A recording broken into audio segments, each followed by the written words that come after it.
FSc, ICS, Icom या फिर intermediate level pass करने के बाद स्टूडेंट्स क्या कर सकते हैं या फिर उन्हें क्या करना चाहिए। आज की इस वीडियो में मैं आपको इन सवालों के जवाब देने वाला हूं, तो मेक श्योर कीजिए कि आप इस वीडियो को लास्ट तक देखें ताकि आपको सारी चीज़ों का पता लग सके कि आपने अपने एफएससी के बाद क्या करना है या आपको क्या करना चाहिए। सबसे पहली सोच जो एफएससी, आईसीएस, आईकॉम या फिर इंटरमीडिएट लेवल पास करने के बाद स्टूडेंट्स के माइंड में आती है वो ये है कि वो आर्मी में अप्लाई कर लेंगे एज ए सेकंड लेफ्टिनेंट या फिर पुलिस में अप्लाई कर देंगे। तो मैं आपको बता दूं कि इससे आपकी लाइफ बिल्कुल भी सेट नहीं होगी। हाँ, अगर आप आर्मी में सिलेक्ट होते हैं, आपके सारे टेस्ट पास हो जाते हैं, आपका आईएसएस भी टेस्ट पास होता है जो कि बहुत मुश्किल होता है, उसके लिए बहुत तगड़ी तैयारी की ज़रूरत होती है। अगर आप वो पास कर लेते हैं, आपका चांस बन जाता है, तो फिर आप आर्मी में अप्लाई करें तो आपकी लाइफ जो है आर्मी में सिक्योर हो सकती है, आपकी लाइफ कामयाब हो सकती है। इसी तरह अगर आप पुलिस में एज एन एएसआई अप्लाई करना चाहते हैं तो जब तक आप उनके टेस्ट पास नहीं करेंगे, आप उनकी रिक्वायरमेंट पे पूरा नहीं उतरेंगे, तब तक आप कंप्लीट जो है अपनी जॉब को सिक्योर नहीं कर पाएंगे। तो ये चीज़ें अपने चांस पे रखा करें कि अगर आपने इनमें अप्लाई भी करना है तो इनको ज़रा एक साइड पे रखें और अपनी डिग्री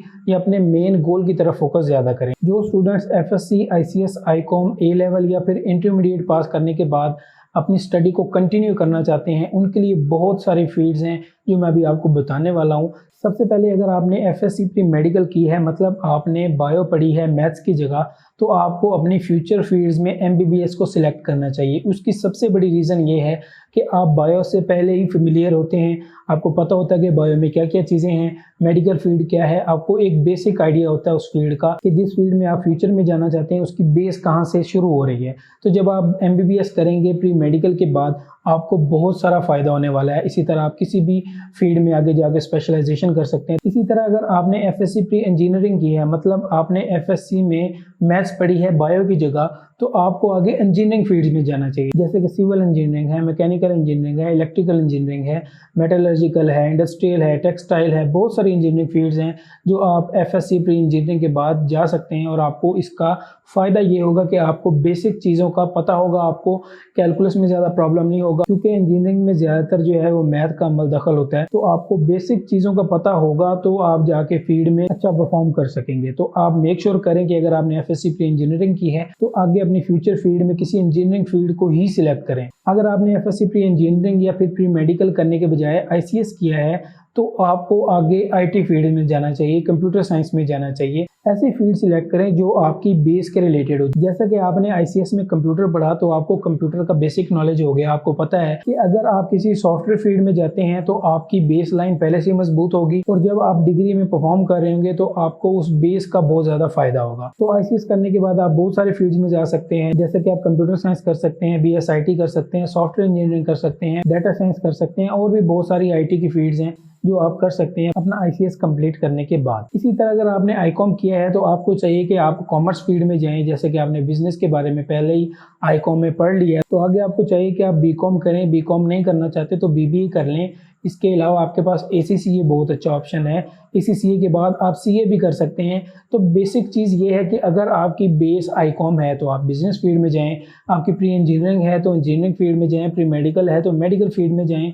किसी भी फील्ड में अगर आपकी बेस है तो अपनी फ्यूचर फील्ड वही सिलेक्ट करें जिसमें आप अपनी बेस पहले से बना चुके हैं। सेम क्राइटेरिया ए लेवल के स्टूडेंट्स के लिए भी है कि अगर उन्होंने ए लेवल मेडिकल में किया है तो उन्हें चाहिए कि अपनी मेडिकल फील्ड आगे सिलेक्ट करें, या फिर उन्होंने इंजीनियरिंग में किया है तो उन्हें चाहिए कि आगे अपनी फील्ड्स जो है इंजीनियरिंग में सिलेक्ट करें या कंप्यूटर साइंस में सिलेक्ट करें, आईटी फील्ड्स में सिलेक्ट करें, ताकि जो बेस उन्होंने पहले अपने लिए बनाई है उसी बेस पर अपनी बिल्डिंग खड़ी कर सकें और अपना फ्यूचर सिक्योर कर सकें। लेकिन कुछ मेडिकल के स्टूडेंट्स भी होते हैं जिनका एक इंटरेस्ट पैदा हो जाता है कि वो इंजीनियरिंग में जाना चाहते हैं, प्री मेडिकल करने के बाद वो किसी इंजीनियरिंग फील्ड में जाना चाहते हैं। तो ये बिल्कुल मुमकिन है, इसमें ज़रा सी भी प्रॉब्लम की बात नहीं है। बस आपने करना क्या है कि आपने एडिशनल मैथ का पेपर दे देना है। अगर आप एडिशनल मैथ का पेपर दे देते हैं तो आप किसी भी इंजीनियरिंग फील्ड में जा सकते हैं बगैर किसी इशू के। अगर आप एडिशनल मैथ का पेपर नहीं देना चाहते तो पाकिस्तान में कुछ ऐसी यूनिवर्सिटीज़ भी हैं जो बगैर एडिशनल मैथ के आपको इंजीनियरिंग फील्ड ऑफर कर देती हैं। अगर आपने प्री मेडिकल किया है तो आप पाकिस्तान में उन यूनिवर्सिटीज़ को सर्च करें, जैसे कि यूएमटी है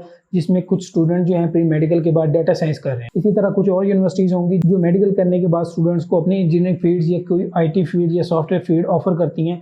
तो आप उन यूनिवर्सिटीज़ के बारे में सर्च करें ताकि आप अपने इंटरेस्ट के मुताबिक आगे जा सकें। लेकिन आपको उसमें मेहनत बहुत ज़्यादा करनी होगी क्योंकि आपकी बेस मैथ्स में नहीं होगी, इसलिए आपको बहुत सारे प्रॉब्लम आगे फेस करने पड़ सकते हैं। इसी तरह अगर कोई प्री इंजीनियरिंग का स्टूडेंट मेडिकल फील्ड में जाना चाहता है तो इसमें भी प्रॉब्लम नहीं है। प्री इंजीनियरिंग के स्टूडेंट्स के लिए कंपल्सरी कंपलसरी होगा कि अगर वो किसी मेडिकल फील्ड में आगे जाना चाहते हैं तो वो एडिशनल बायो के पेपर पास करके फिर किसी बायो के फील्ड में अप्लाई करने के लिए एलिजिबल होते हैं। अगर इसके अलावा आपका कोई भी क्वेश्चन है तो कमेंट सेक्शन में जरूर पूछिए।